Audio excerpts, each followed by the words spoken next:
What is up, YouTube? It's your boy, El Güero Paisa. Quick story today is going to be about my first 24 hours out when I paroled from Solano. That was in 2001.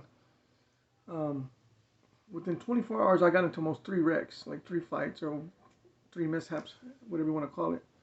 And first one started when first one started right on Greyhound, coming from up north down to LA on the Greyhound. They would stop periodically at those stops, the Greyhound would, and pick up other people, right? And you know there's going to be some other inmates on there from other prisons. So sure enough, there was some Southsiders came on the bus, and they were telling me, well, one of them got kept like looking at me, kind of crazy. You know, back then I had really short hair, almost bald, but not quite. And he just kept giving me like dirty looks. And then eventually he made his way towards my seat. When he made his way towards my seat, there was an empty spot, right? So he sat down and he kind of like told me, "What's up?" I'm like, "What's up?" And he's like, "We just paroled from Susie's house. I guess it's Susanville, right?" I'm like, "All right, that's cool." Like, "Oh, I just got out of Solano." And he's like, "Oh yeah?" I'm like, "Yeah." He's like, "Well, we were going at it with the white boys." I'm like, "Oh shit! So this motherfucker wants to trip." That's what he's doing. He's set tripping, right? Motherfucking ignorant people out there, bro. On the bus, haven't even made it out of Northern California yet, and ready to go back to prison, you know, over some shit that he don't even know me. So, an easy way I made my thing out of this was real simple, man. I didn't want to explain myself. I'm white, so it's raza. No, I don't have to say shit. The only thing I did is I responded in Spanish. I said, "Orale, está bien, homie. Está bien. That's cool. I got you." And he kind of looked at me kind of weird, and when he did, he excused himself, and he went back to his seat. Like, man, these fools are fucking nuts, man. I'm trying to get the fuck out of prison and never go back. Some people don't feel that way, you know? And they were drinking. They would stop. The grand would stop. Those fools, there was like 3 or 4 of them. They would get some beers and pistear right there on the bus, you know, drink on the bus. That was the first incident, right? So, the second incident is as soon as I get off the bus, pretty much. You know, while I was on the bus, I started talking to some paisa that was on the bus. He wasn't from prison. He was just coming from Northern California down to LA to visit his family. And I just started talking to him, telling him I was in prison. I told him soy paisa and everything. And it was cool, you know. He had like a soccer jersey on. I forget what team it was. And we're just chopping it up just to kill time. But I noticed when the Greyhound pulls into the Los Angeles station downtown LA, I noticed that there's like 3 white boys out there, like fucking, they look homeless, like scandalous motherfuckers, right? But they're robbing people. They're coming at them in different directions, like one here, one here, one here, one here. When they see somebody by themselves, right? And they'll just grab their shit and like take it from them. If you try to say something, they'll stab you. You could say that one of them had a shank or something, right? Or a knife, not a shank, probably a knife. So I seen them do that already. Like, so I told the paisa, "Hey, cuídate, bro. Porque mira este ratero right there, man. They're gonna fucking try to rob you if you go out there by yourself, you know." And he understood. So me and him, we went to the Greyhound, and we had to wait for our families to come. I had to wait for my homie to come. That was picking me up. So we went to the little cafeteria, ate, whatever. I said goodbye to him, and I should have took his advice, right? I mean, I should take my own advice. I told him don't go out there alone, and then here I go by myself. Maybe I forgot about it. I don't know. As soon as I walk out the door, it's nighttime, you know. I see those 3 motherfuckers coming, bro. 3 of them, like one from the front, each side. I'm like, oh hell no! All I have is a brown paper bag with paperwork in it, bro. You know, like I don't even have fucking clothes in there, you know. But it's not the point. Like I'm not getting jacked for shit, you know. So the only thing I had was a pen, and I just got the pin out, and I'm like, whoever fucking comes at me first, I'm fucking stabbing them. I don't care if I get stabbed. I'm stabbing somebody. And right before they got to me, my homie came out of the cut, and he always looks mad. He's like never smiles. He's like angry, dude, kind of heavy set, and he's raza. He's Hispanic. So he goes, "What's up, Dick?" "Hey, what's up, fool?" But I was still mad on. He kind of looks at those fools, and they kind of bounce. You know, they get out of the way, like they don't want none. Especially, you know, there's 2 on 3. They didn't want none. You know, that was the second incident, right? So, yeah. So me and my homie chop it up, go to his pad. He's let me stay in his garage, which I appreciated a lot because I would have been fucked if I didn't have that. You know. So with him, it was cool. He had an office job in Burbank, California. You know, not a nice job, but a decent job. Paid him okay. Enough for him to buy himself a little house. Him and his old lady. You know, they were buying a house.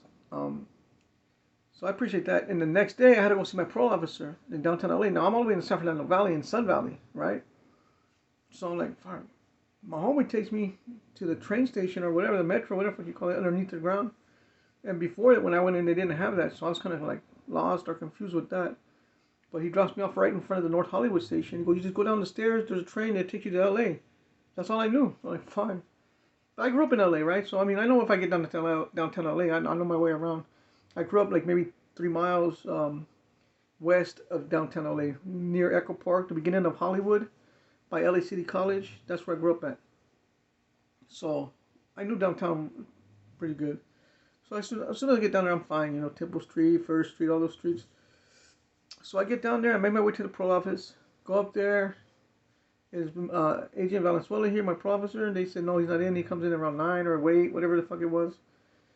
And I'm like, all right. So I said, I'm going to go down and give me something to eat. I haven't had breakfast or coffee. So I said, I'm going to go to Burger King. Go down to the Burger King around the corner from the place. And I'm in there. And sure enough, bro, I'm just sitting there, minding my own business. You know, just fucking tripping out on the food, where I'm at. It's been 24 hours. I'm downtown LA in a Burger King, right? Minding my own business. Like, just tripping out on taking it all in, I guess. And I just see a black dude come, right? Like, I don't know if he was homeless, but a big dude. He was nuts, I guess. I mean, I thought he was nuts. He's looking at me and talking shit, though. I'm like, what the fuck? And I just, like, stood up, right? I grabbed my famous pin again. I got that pin. I go, step to me, well, fuck, I'm gonna fucking stab you, bitch. And then he's like, oh, just running his mouth, talking shit to me, fuck you. And I guess he thought I was a skinhead. Like I said, my hair was really short, almost bald. Normally I don't cut it that short, but mind you, I'm paroling from prison. I don't have hardly any money. I had like $200 walking money. That was it. So I got a haircut as soon as right before I got out, short. So I didn't want to have to get a haircut for long as I could wait, you know. And you have to think like that when you have no money. So that's what I did. But I didn't take into account that I fucking look like a skinhead or a racist white dude or what have you. Whatever the fuck they thought. I mean, that's the only thing I could think of. So that fool was just talking smack. And then he didn't want to walk further once I stood up with the pin. And then the manager of the Burger King comes out and like, hey, and throws that dude out, I guess. I sit back down. I'm pissed off. Fucking drink my coffee, whatever. I make my way back to the pro office. Finally, my pro officer's there, right? And he's a trip, like, I'm telling him, hey, all the shit that just happened in 24 hours, right? I'm like, this is crazy, bro. He tells me, welcome to Los Angeles. And you know what? That's pretty accurate. That's Los Angeles for you. Now, he wasn't a dick, but he did his job. Like, he'll check you. He'll come to your fucking house 5 in the morning. He did stuff like that, but he even went to my work. I got a job at Pep Boys in North Hollywood, right? And he would go there. But he would be on the low key. At least he thought he was low key. But the homies they knew he was a cop or something as soon as they got in there. But yeah, so he was all right. You know, and then he ended up transferring my case to the Valley, which is better, right? Because I lived in the Valley. I was living in the Valley. And it was an African American lady. You know what? To be honest, I never even seen her, not once. On the phone to talk to her, that was it. Now, Velasquez, I think that was his last name, Velasquez agent.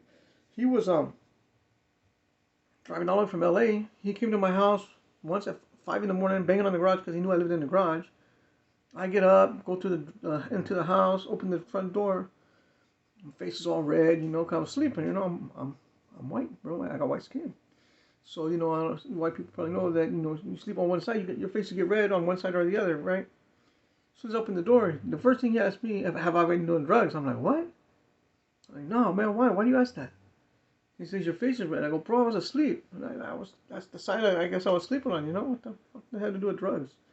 That was that. So, another time, he came to the pad, and I just happened to be installing a fucking stereo, right? A used stereo. Could have been stolen. That's probably what it looked like. But it wasn't. A friend of mine at work at the Pep Boys gave me a used stereo. It wasn't even a good brand, but at least it's better than nothing. So I was installing that. I had an 89 Jeep that my homie that I live with sold to me really cheap. So I was installing that. And he walked up, and he didn't think he didn't fucking trip on that, but I know he thought about it. And another time I went to my work, and that's the only times I've seen him. But the new officer never came to my house once, never seen me once, never did nothing once. Only conversation maybe once or twice on the phone, and I end up making it off Parole. So with that said, life's a trip. Life is what you make out of it. Try to move forward with positivity for everybody, all the races. It's one love. We're all the same. If you just want to know, here's my big girl, Jet. Jet. Jet. Hey, wake up. Let's go. You want a treat? You want a treat? Who wants a treat? No, you get out of here. Jet, come on. What's up, mama? What's up, girl? Yeah, that's my big girl right here. Come on, Jet. With that, I'm out. Peace.